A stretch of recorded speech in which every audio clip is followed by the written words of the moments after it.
the Community Hotline, presented by 88 Real Estate Media, for the community, by the community. I am your host, Bob Fang, and today we have community member, Mr. Chase. Why don't you introduce yourself, good sir? Thank you so much for the kind introduction, Bob. My name is Chase Tang. I'm an actor based out of Canada, and I am also a philanthropist, a mental health advocate, and also an activist. Nice. That's you're basically a superhero, is what you're telling people. I'm trying to be, but still far away from it. Got it. All right, so let's go into our first topic of the day. Oh, before I get into that though, rules of the game is there is no cursing.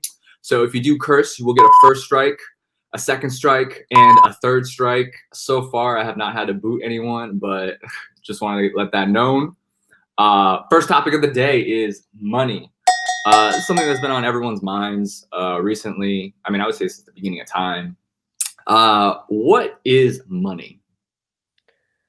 Money, in my opinion, is something that it gives you a lot more options in life. It gives you access to information. It really is a way for the world to be able to barter and to get things done. And I mean, when they say money makes the world go round, I'm a firm believer of that. So in my opinion, that's what money is. It really is a necessity, and it's something that is required to have things operating and to have people kind of work with each other. I love that. Would you say your understanding of money has changed? What was your understanding of money in high school? Let's start there, like when you were younger. Yeah, my understanding of money, I think, when I was young compared now, has dramatically changed. I think in high school it was like I had that mindset, like either I was going to make like a crazy amount of money, like be a multi millionaire, almost like a borderline billionaire. If not that, then I would consider myself like broke, like literally, as in my life is a failure. I made no money. So it was literally the extremes of both, and I never was able to recognize some of the in between and some of the where you may not have to like make a crazy amount, but if you have enough where you are able to do everything you want and still do the things that you're passionate about, make a difference. Sometimes, I mean, I can't speak on behalf of me being a millionaire, but I would say that my perception of money in terms of like what it could really do has dramatically changed. Because like I said, as a young kid, it was either you have no money or you have a crazy amount. So when would you say the moment changed when you stopped being so extreme? You know, like I never make $1 million right now. I think it changed when I met some amazing, wonderful people who had amazing careers, who were so passionate about life. They were like a huge source of inspiration. They were just people that you almost like looked up to, maybe to a more intense level versus maybe some celebrities, some other people that you used to admire growing up. And when I saw these people, they weren't necessarily people who had a lot of money, but they were able to make use of every dollar, every cent that they had. Yes. How would you recommend? I want to say, you know, as an actor, right? Do you do 1099s, or it's not like? Do they do 1090s in Canada? Like the 401ks or something like that, or like it's like an independent contractor, and you get paid just like a check. Yeah. As an actor, yeah, it's the same situation. Yeah, like all actors, yeah, we're independent contractors. It's like job to job. So it's very it's definitely very unstable. Yeah, that's this, whether in Canada, I'm sure in the US, same thing. Yeah, so that's the case here. Yeah. Do you have any money management tips for people trying to, get into that?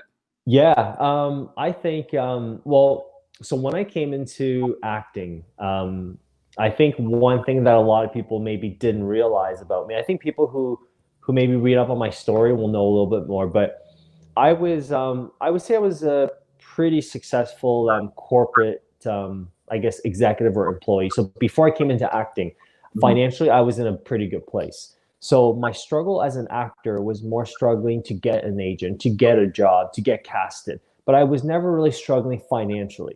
Right. And I truly believe that anybody who wants to enter the artistic field, you have to somehow, and there's so many methods, there's like 100 sort of different ways you can be creative, but you have to somewhat remove that financial burden or stress from yourself. Because if you have that lingering over your head, your full creative potential is going to be masked. It's not going to reach, it's just not going to blossom because you're constantly kind of always stressed over money and finances.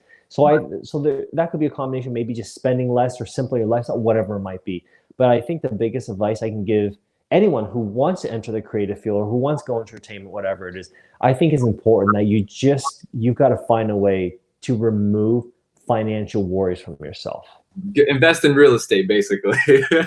get some get some investments done. But I totally agree. The whole starving artist, it's not a good situation to be in. Like, yeah. a great transition into our second topic of the day, which is education. Talk about who were you in high school? Who was I in high school? Let me tell you this, okay? So in quotations, I was like Mr. Friend Zone, right? So I'm just gonna get that out of the way. Like I was not good with girls, okay? Like at all. And so I was really sporty. I played a lot of sports growing up. I grew up in a very white Caucasian place, so I played ice hockey at a really high level. And so I was like the kind of kid who kind of got by because I was really good at sports, but I was never like, because I wasn't like a tough kid. And so I was like never like the popular. I was kind of jockey, but I mean, put it this way, people would consider me in the same crowd as like maybe if you want to say like the cool kids or the popular kids or jockey kids. But I would kind of always be like either in the middle or always a guy like walking in the back. Like I wasn't kind of like and I was very insecure as well, and I was a little bit shy, definitely a little bit shy, and I was like the biggest people pleaser you could ever imagine. Like I was the kind of guy that would say like, "Oh, I don't care," but deep down inside, like I care so much about people's opinions and what they thought about me. And I was also the kind of guy who I did pretty good in school. Teachers liked me because I was a troublemaker and I was a bit of a yes man. And I think to kind of summarize for all you guys out there who maybe struggle with girls and stuff, I was the kind of guy where when girls first saw me, they're like, "Oh, this guy seems interesting. He's like decent looking. He's kind of sporty." But when they talk to me, the moment I open up my mouth, they like have no interest because like I was like 101 questions. I was too predictable. I was like boring. I was like whatever. So I struggled to get a girlfriend for a long time, like until I got really old, a lot older. So and I was like insecure. So that was why I was in high school. I love that. I love that. That's Yeah. that's being so genuine. Yeah. What were I guess what advice or what would you have done differently if knowing what you know now and you could go back, Yeah, if I could go back now, Bob, I would say like I would kill to go back to 11, 12, or 13 years old, like truly kill. Like I know people, they're like, "Oh my God, that was the worst time." Like I would just like right now I'm 31. I would kill to go back to that because I feel like there's so many things I would have done differently. And I'll go through the whole high school, junior high, middle school thing again. But I would say the biggest thing is if I could go back, like I would have really focused hard. I would have continued to do well in school, but I would have killed all my classes. Like I would have just absolutely just like destroyed every assignment, every exam, everything. And like during lunch break, during like recess, like I would be like working on certain specific skills just to kind of learn better, understand that a lot of these friends you're making, they're great. They're like it's like a lot of these friends are almost like swiping through Instagram when you go through the stories and stuff. It's like entertainment. But this is not going to be with you in a week or a month or a year from now. Like it's all kind of entertainment. When you've had a hard day, you just want to kind of sometimes you just want to turn off your brain and just look at like just random entertainment, like random videos on YouTube. Right. Like I feel like a lot of the experiences you go through in high school, a lot of these kind of friends and the partying and whatever else, it really is kind of that. It's like a certain level of entertainment. But I just look at it as that had I worked harder when I was 12, 13, 14 and been more intense with the way that I worked on my intellect, my body, my whatever it might have been, like I would be so much further ahead. I wouldn't have to like work my butt off these last few years. I love it. I love it. Yeah. I feel like that's probably a big challenge, right? Because you mentioned you were you were kind of shy and like, you were trying to fit in and be the Yeah. leader. So like, I think if you had gone the route of what you're saying about like, you would have been like excommunicated from I like, know. I would. I mean, I would have been something else. All I can say is, 3, 4, 5, 6, 7 years, kind of not wasted, but not well spent, and I regret that. okay. What would you say are some of the, just on your personal experiences, what are some of the biggest challenges that college students face? Did you go to college? I did, yeah. I have a university degree from University of Guelph in business. I think the biggest challenge that a lot of college students face is being able to, especially the millennials right now, being able to transition over to being fully self-sufficient. I think that's a very big challenge for a good majority of them. I think like just where you don't have to rely on others or your parents financially, and you can like you're fully self-sufficient. I think that's a very big challenge right now, and I think that kind of leads into that transition from college into like being a working professional. Like these are like finding job is not that easy, and like it's a bit of a catch 22. They hire people with experience, but how do you get experience if you can't get hired? And then it's like, so I think these two things, making that independent transition, and then also actually finding like your first professional experience for college and university students. Right. My opinion, yeah. What would you what's like a 90-day plan then? If somebody was getting out of college? Not 90 plan. Man, it's so tough. I feel like there's a combination of timing and I wouldn't say luck, but timing definitely has a lot to do with it. But I would say the 90-day plan, if I were to mentor like a college or university kid right now, I would say, hey, listen, like 90 days is 3 months. It's not a crazy amount of time, but it's sufficient time to do some serious damage. And I would say, listen, man, make a list of like literally 10 people that are sort of at where you are right now 2 3 years ago, and they already are working, they have jobs, they have whatever, like, and make a list of like these 10 people and study the heck out of them and try to understand exactly the steps that they took to get their first job, or the steps that they took to get financially independent, or whatever it might be. And you've got to kind of reverse engineer and backtrack that and understand, okay, you've got 90 days, this is where you want to get to. And these people, they may have taken a year or two, and you've got to tell yourself, okay, what exactly were those? What were those sort of career changing moments? What was it? Was it when they got their interview? Was it when they finally completed their resume? Was it when they finally got their first pay? Like whatever it might have been. But you've got to sort of map that, and you've got to make a clear path in terms of what you're going to do day to day to get there. And it can't be like you do something one day, you let it sit for 3 4 days. It's got to be like a daily kind of a thing, especially if only got 90 days. So if I were to mentor somebody and say with only 90 days, that's what I would suggest. Got it. I love it. You sound like a very ambitious guy. I think from all the regrets of just hanging out in high school. I'm telling you, Bob, I've often talked to people and they're like, man, you're so like intense and so like almost like OCD type A personality. Just like you just don't want to waste a second a day, right? And I'm like, trust me, when you've lived in like 10 years of hardship and regret and like feeling like, oh my God, like I wasted all this time, you really try to appreciate everything you have now. And it's like, so I think it takes, you got to kind of be hurt a little bit to get like that. So I would say my level of intensity is definitely like, I rarely have met people like this. Even my fiance, like she's super intense, but she's like, man, I've never met like a bigger workaholic than you. I love it. Tell me, what is your highest ambition in life? My highest ambitions, I think, like I would love to, like I think when I look at people who have made a big, like I think one of the first names that come to mind is somebody like a Dwayne Johnson, The Rock, who was a professional wrestler, and then he became like a big movie star, and now he is like a symbol of sort of like hard work. He's a symbol of like persistency and that kind of stuff.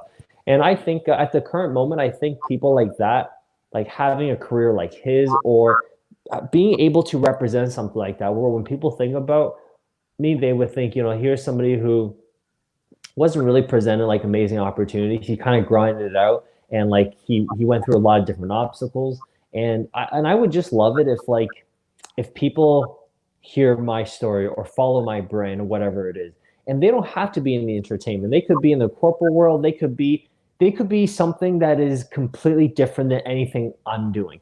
But I feel like I want my story to resonate in a way where they would say, man, his story was so, far out in left field. It was so different. It was so unique that like it almost inspires them in whatever it is that they're doing to really think outside the box and to understand that like they kind of set their own rules and everything. So I think that would be like my ambition is to get so big where where my brand and who I stand for is able to make this kind of an inspirational impact.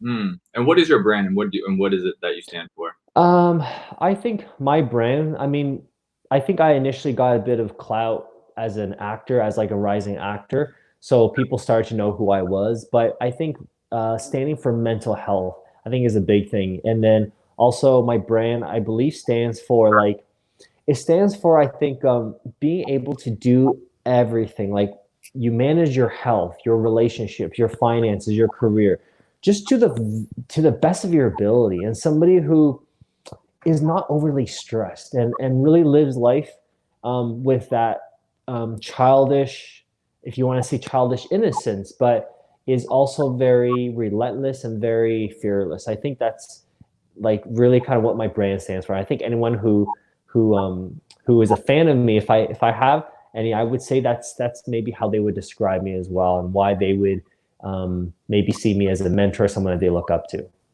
I love it. Hey, well, whenever someone watches this, they'll be like, "Cool, I like that." Yeah. And they'll also be able to hold you accountable, right? Yeah, for sure. Absolutely. Okay, let's transition to our last topic of the day, which is love. Tell us what does love mean? What is love? I think love, we as a society, I think, have used love. I think maybe somewhat, we've kind of watered down the definition because you hear people say, man, I love pizza. I just love sleeping, or, I love ice cream. And I think it's just more like you really, really like the taste of it. You really enjoy that particular thing. But I think we started to use love sort of interchangeably with that. So I would say, in my opinion, I think love is more directed at like I would say it's more directed at an individual or yourself. I would say it's not necessarily like a particular item or a particular activity or something. So sticking on sort of the relationship side and directing at someone, I think when somebody says when you love somebody, when you truly, truly love them, I really believe you should not feel any sense of jealousy, any sorts of enviousness, or any sense of like insecurity. It should just be, you know what, this person that I love, I want nothing but the best for them. And what that means is you want them to like reach their full potential. And in a way, it's almost like with or without you. And I know it's like it's starting to sound like maybe a little unconditional love, but I just really believe like real love, and the word love should be used very it should be used for what it really means, not in the very light way that we've been using it, and using it the real passionate way and the real way what it was intended. I think it's directed at somebody else, and it's just meant like it's really wanting nothing but the best for them. So in my opinion, I think that's how I would define love. I love it. How would you describe the love that you have for your parents, or the love that your parents have for you? I think the love that I have for my parents is like I know they've kind of struggled a lot over these last few years, probably for the past decade, just in various areas, and like I just it's I think sometimes as a kid and a parent, the relationship is a little bit complex, different generations, different lifestyle, different upbringing, but my love for them, I would say, is just like I just want them to find peace, and I want them to find a place where they could be like truly, truly happy. And I would say that would probably best define the love that I have for them. And what they have for me is unconditional love. And I can't speak on behalf of them, but hopefully it's sincere and it's accurate. But yeah, I can't really speak on behalf of them. I love it. I love it. What are two defining moments in your life? and how did they impact you? Um, I think one very defining moment was in 2015. In the I had that was the second time I experienced mental illness or like severe depression, panic attacks, and anxiety. So the first time was in 2004, and then the second time was literally 11 years later. So it was 2015. I remember it was August, September, October, November. Those 5 months were like the hardest 5 months of my entire life. And then I went to see a psychologist. I had quit my last job, and then, but I remember just how defining it was in terms of the way everything was laid out. Like I kind of felt I had like my whole world sort of laid out in front of me when I was there speaking with the psychologist. Like she kind of we put everything on paper, and all these insecurities, all these fears that I had, like we just put it all on paper. And it was like triggering moments in terms of what it was that was causing this depression, this mental illness, and all these severe issues. And like those 5 months, like I would never wish upon this on anybody, even my worst enemies, because it was just death. It was like the scariest time. And I remember after that time, so it's been what now, like 4 years now since I haven't had a day of like depression or like even unhappiness. And so I think that was a major defining moment for me, for sure. And I would say if I were to name another one, I would say the moment that um, I wouldn't say it's like, I think it was when I started to meet some girls that were like really, really attractive, but not because of their looks. That was a defining moment for me, a huge one. Because growing up, I swear, like a girl could be like not nice and terrible personality and like just a terrible human being, right? But like if they were like kind of good looking, or if I felt that like my friends might be impressed by the way they looked, like for some reason it was like I would kind of like them, which is crazy. And I remember when I got to like my I think maybe my early 20s, when I started not becoming so shallow. I met these amazing girls, and like I wouldn't say they would be like attractive, but because their personality and their wisdom and their intelligence and their charm was just through the roof, that all of a sudden you're like, oh my God, they're kind of sexy. Like you, it's like, so I remember that was a defining moment for me. And I started to completely broaden the way that I view women completely. Like I've met some girls, Bob, who like from the picture, okay, they're like solid nines or tens. And then when you talk to them, you just want to throw up, man. Cause they're like the most horrible human beings ever. Like it's gross. Like, and it's like, and I think that was, so I think that was another defining moment. You just start to see things differently. I love it. You stepped up your game. You went to another level of women in your life. Yeah. Yeah. And it's like, if I didn't experience that, because I just remember how I think most high school kids are really shallow like that. They're like, oh, if I can get a girl that's like, that I think look good, or like if I send pictures, my friends will be like impressed. I'm like thinking, I'm like, man, first of all, there's like Photoshop, there's all sorts of funny stuff. Okay. But the other thing is, if it's somebody that you hate, no matter how good looking you are, can you really spend more than a few minutes with them without going crazy? So, yeah, but because before I just, I don't know. I remember growing up, there were some girls that weren't as good looking, and immediately you would think that they're bad people, which is crazy, right? You're like, oh my God. It shows how badly uneducated we were as young kids and stuff. I blame it on Disney. I think it's the. You know what? I don't blame you. I think Disney, they do. They portray like a certain, whether it be Cinderella, like why are they all hot? Come on. Why is like the ogre, like the ugly witch, like the terrible one? Like I agree, man. Blame Disney. Seriously, they brainwashed us. Blame it on Disney. I love it. All right. Well, I just want to say thank you for sharing your time today. Before we let you go, you shared so many tips that I feel like, whoever listens to this is going to at least, something's going to pop off in their head, or at least they're going to want to reach out to you. What is the biggest problem that you have in your life that the community could solve for you? I think the biggest